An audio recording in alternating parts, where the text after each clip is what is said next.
Welcome to the IA on AI podcast, part of the Audit Podcast Network, where we bring you weekly updates on AI from the internal auditor's perspective. Here we go. Hey, Trent, so glad to be with you again. Always enjoy our conversations. My name's John Thompson. I am the Senior Vice President and Principal at the Hackett Group, building out a AI practice, AI products, and a number of services and products around AI.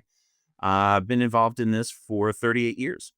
Started out way back when building data warehouses and business intelligence environments, and now got into AI in 1991, I guess it was. So started working at IBM, working with the first neural network utility, and have been on the forefront of it since then. So really been deep into Gen AI over the last 3 years, and very excited about the conversation we're going to have today. And real quick, for those that are maybe listening and aren't watching the YouTube video, you can't see John's book, Path to AGI, in the background. Highly recommend it. Do a really good job of explaining technical concepts to people who aren't technical, especially kind of at an executive level. I think it's a really good read for all those folks. So anyway, with that said, so recently this has been probably the hottest thing in the news. And when I say news, I basically mean LinkedIn. It's kind of about my only source these days. Yeah. But big tech firms hired 25% newer graduates in 24 compared to the prior year. And there are things that are pointing to that is because of AI automation. So that's from TechCrunch. And then I think it was this week or last week, Anthropic CEO, he said, and this is what I think I've seen everywhere, is that AI could wipe out up to 50% of like entry level white collar jobs over the next 5 years, which would just, it's going to devastate the economy if that comes true. So with that said, how should, John, from your perspective, boards, audit executives, how should they be planning for that kind of workforce disruption? I don't even know if you can plan for that. Yeah, disruption's coming. There's no doubt about it. I don't really agree with what Dario said. He was kind of giving you half the equation there, or half the picture. Let's take another example. I think it was 2 weeks ago, Microsoft laid off 7,000 people.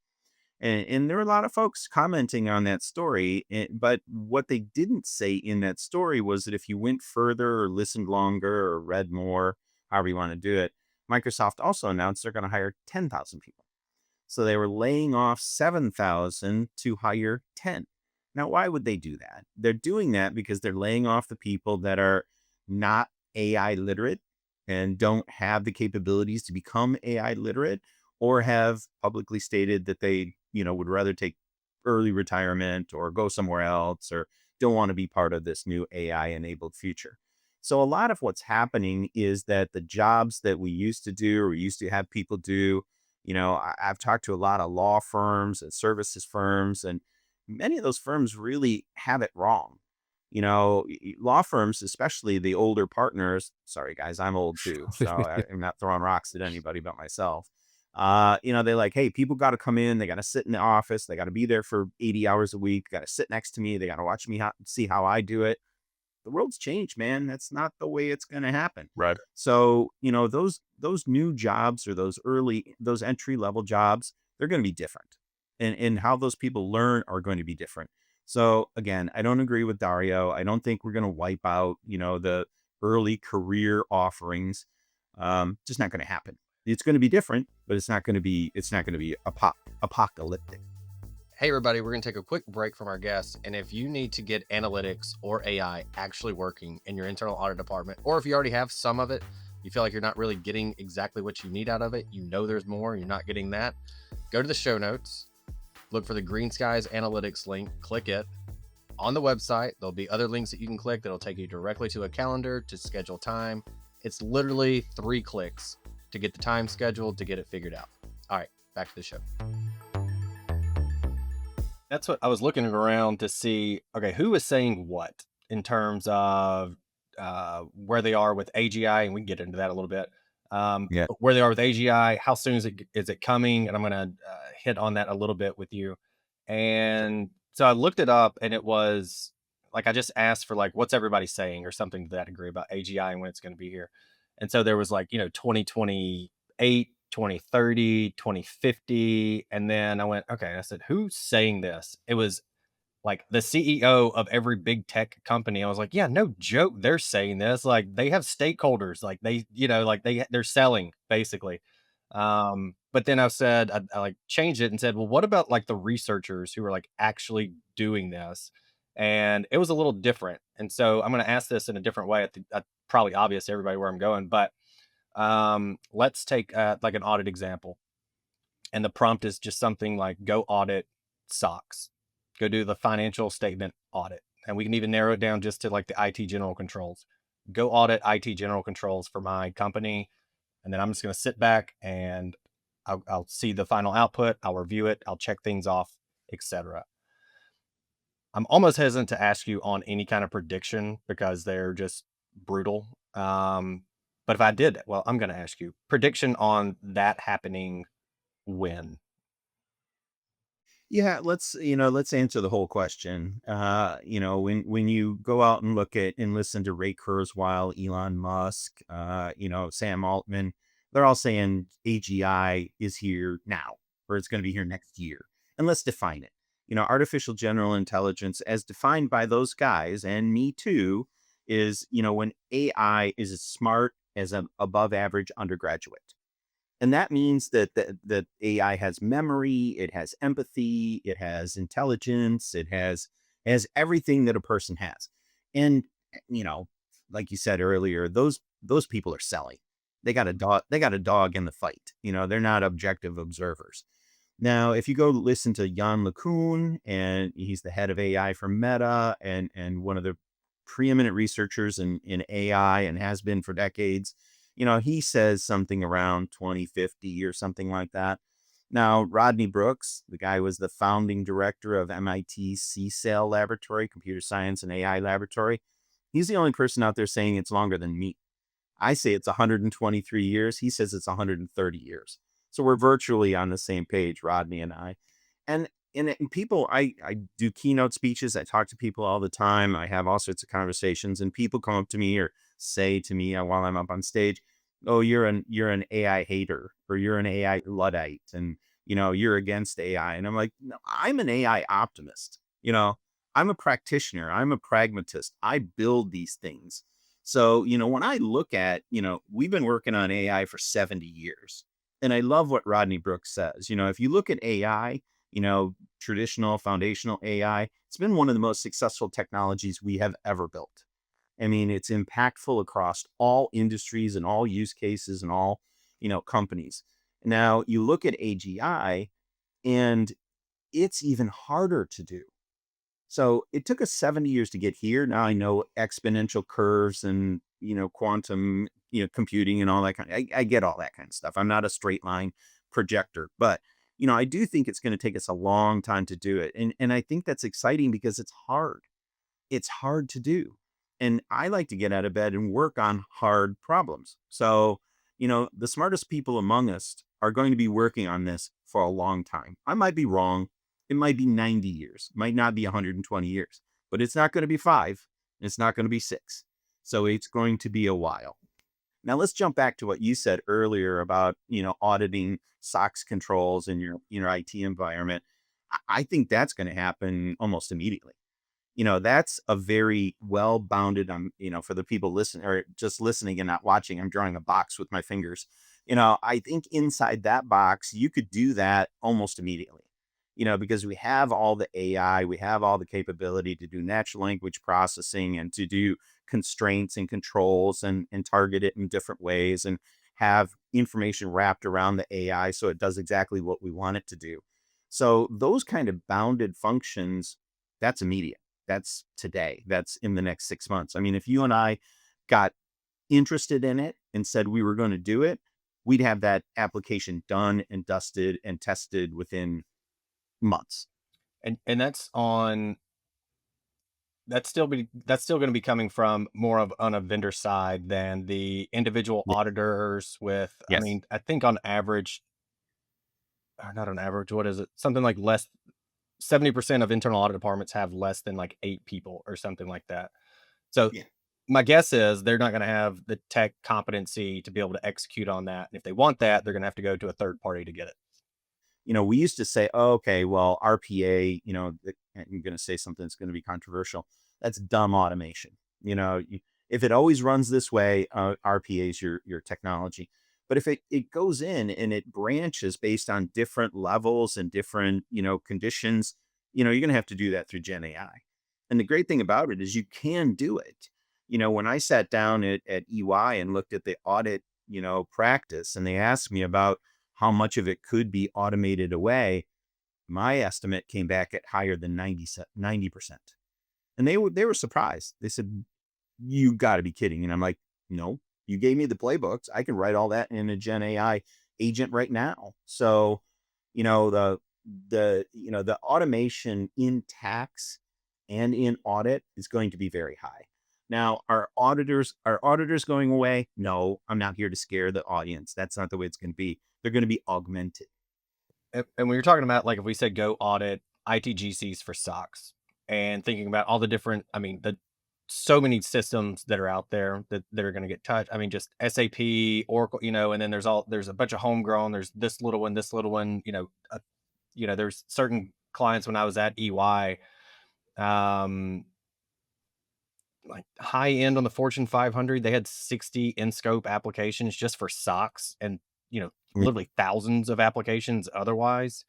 Um, and so is it your thought that right now, and I agree the technology exists. I've seen it from a few different startups now of, hey, go to audit the IT general controls relative to SOX. Are you saying that it's going to be kind of one shot and it can do it across all the platforms, or is what you're saying, like it's going to go, yes, you can do that one for SAP, and then there's going to be another set of agents that, yep, that one can do Workday or whatever the individual system is. That's what it's going to be, because each of these systems are unique and different in how they hold data and how you access data. So you're going to have to build up these agent farms, these agent workflows, and you're going to be able to put the agents in different orders and say, okay, well, this firm, the information is held in Workday for Right. this application, it's an SAP for this application, it's an Oracle for this application, and you put them together in different ways, and they'll be able to run across all those platforms. It's just going to have to be configurable like a Lego kit. Yeah. You Okay. put it together in different ways. And that's some of the fear that I'm trying to alleviate, while also grounding people in reality that it is like that's here, but it's not going to be this again. Go audit everything and then just kind of sit back. Like, Yeah. it's still You going to know, be almost individual ITGC. I know I keep hitting on ITGCs here, but hey, it's a good for that, example. and Yeah. then you go to a different accounting process for a given industry, and things are going to be different there. So again, just trying to set the reality of where we are I, right now. I think that's a really good point to hit on, and a really good point to drill on a little bit to make sure that the audience is with us.